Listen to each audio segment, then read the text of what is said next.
Welcome, welcome. I want to share some notes that I learned from convention on how do those people who are super successful, those high performers, the ones that you see who seem to have it all, like what are their habits, because if you can learn a habit and implement it in your life, then maybe you can begin to duplicate and create the success that they have in your own life.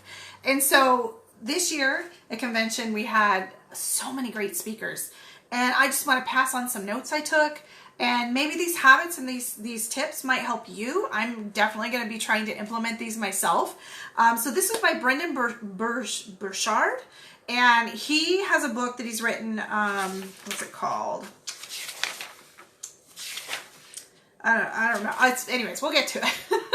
But he goes over 6 habits that those people who are super successful in all areas of their life, they have great health, they have great wealth, they're successful in their businesses, they're successful in their relationships. They've done like the biggest study in the world on people who are high performers, and they narrowed it down to 6 habits. And so this is super fascinating because if you're like me and you're always trying to improve and get better and grow and become a better person, then these habits might be important to you.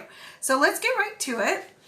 And I think I still have some mask on my face. We did a spa night with our youth tonight online. And so, all right, so let's see. Over the long term, these are the high performance habits that these people have over the long term while maintaining their health and relationships. Because I don't know about you, but like I am doing really well and having amazing habits in my business, but my health is like, I'll be so focused doing my work in my business, and I'm like, oh, I don't want to stop and eat. I don't want to stop and eat. I don't want to stop to have lunch because, things are going well and I want to work. And so I'll just grab things and I won't eat the best balance. And so to have a high performance, you kind of need to have that balance in your whole life. So let's move on. And he said, here's some questions. Are you thriving or no? Are you living an authentic life that is your own? So these are important questions to ask. Sometimes that self-protection that we have, it holds us back from growth, and we aren't living as authentically as we need to. So he was in a car accident when he was 19, completely changed his life. I was too. So like a lot of things he said, I really identified with. Like he went to college with his high school sweetheart, his life became that relationship. I've been there too, where my relationships when I was younger became my life, and when it ended, it destroyed my life. And he also was in this life-changing car accident. And then he's like he said, we all have these moments in our life that shift everything. And I so identify with that because same thing for me. Was a really bad car accident, completely shifted everything in my life. And so he says, what will I do today to feel alive and make a difference? We need to ask ourselves that question. What are you going to do today to feel alive and make a difference? So be more intentional about each day. This is something that I'm working on. And I love this. He says it isn't about achievement. When you knock on the door of opportunity, don't be surprised that hard work answered. That work answered. It is supposed to be hard. When opportunity comes knocking on your door, it is not easy. It's never easy. It always requires a lot of work. And the problem is alignment of your values each day. So let's get to some of those habits. So what questions will you ask yourself at the end of your life? Figure this out so that you can be intentional about how and where you want your life to go. And this is something, I have pages and pages and pages of notes. So I haven't even begun to process it all yet. And I want to dive in and definitely do the work and ask these questions of myself and figure out exactly what's most important to me. And then you want to align your day with those values so you can be authentic to you. So number 1, this is one of the habits of top performers. Every day they seek clarity. So they're going to seek clarity with themselves. Who do I want to be? How do I want to show up? And they're going to be seeking clarity with their social world. How do they want their relationships to be? They're not just going to wing it. They're going to think about it, plan it, figure it out. They're going to establish proper boundaries, all of that good stuff with their relationships. Number 3, they're going to have clarity on their skill development. I really like this because I'm always learning and growing with personal development. It's a passion of mine. But he said, if I look at your calendar today, will he see spots marked out to learn the skills you need to do to be more successful? And I was like, oh, I really need to write it in my calendar, because when you become intentional about it and you mark it out, you're going to make it happen. So number 4 is clarity on service. You want to make a difference. And that's, he was specifically speaking to our company, and he did say, because he was talking about our mission, we want to make a difference here with the work we do. And so there is clarity on that for us.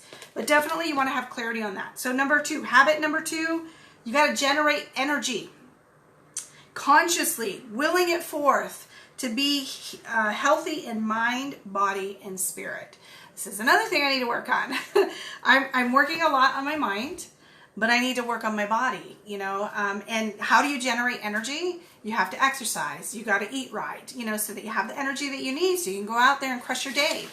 And he says high performers work out 5 days a week. They eat well, they're health focused, and they generate that energy. Definitely something I need to work on. Okay, number 3, raise necessity. This is habit number 3. They raise necessity. It's not I hope, but it is necessary that I succeed. Now, how do you do that? How do you go from I hope I'll be successful with this business to it is necessary that I go out and I succeed? So you got to make your desire a must. You have to obsess about it. You have to show up and deliver. Like for me, I have people that are depending on me and my team. I have, appointments. I have things like that. And I also want to show up so I can make more of a difference in the world. So you have to make it your desire a must. So I thought that was really cool. And one thing he says he puts on his computer, he says, who needs me on my A game today? And that's something you can ask every single day, is who needs you to show up on your A game every single day? All right, so and another quote I wrote down that I loved, he said that your destiny is counting on you. And one day your creator is going to say, how well did you show up each day for the dream that I gave you?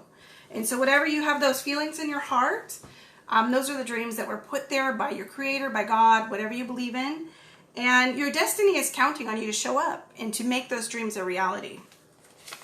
All right, number 4, increase productivity. High performers increase productivity. I think that's probably the most obvious. They're aware of the activities that they need to do. They don't just do anything. They focus on the important income-producing activities or whatever it is that is, that's important in their field. And they make sure to do lots of it. All right, so you got to figure out, like I'm in a business. So, I'm going to make a business. I know what I need to do. I've nailed it down pretty well these last 6 months. And I've been consistently putting out the results by doing those activities every single day. Number 5, you got to develop influence if you want to be a high performer. So that doesn't mean you have to be super influential, but you want to be able to help influence people. It's hard to be a high performer and make a difference if you have no influence. So he says, you got to help teach people how to think. Ask more questions. Prompt them to think. Don't just tell, ask. So challenge people. Expect people to show up and challenge them. And then you got to role model the way by doing the things. All right, number 6, demonstrate courage. So I love this one. He says you want to speak up. The people who demonstrate courage are the ones that speak their thoughts. They speak their feelings, they speak their desires, and they do it more often than anybody else. I feel like I'm losing my voice. Sorry. Number 2, they become less fearful because they do it anyways. And number 3, they speak up for others more often, inviting conversation. So those are the 6 habits. And let's see. He says momentum shows up through your habits. If you're trying to create growth and momentum in whatever it is you're doing, you have to develop those habits. You have to be consistent about it. You got to show up every single day.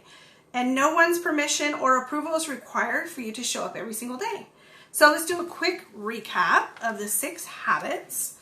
And by the way, if you would like to, have my notes, I can, copy this down and send it to you so you can have those habits there so you can look at it and remind you and pick one to work on. So number 1 is to seek clarity. Number 2 is to generate energy. Number 3 is raise your necessity.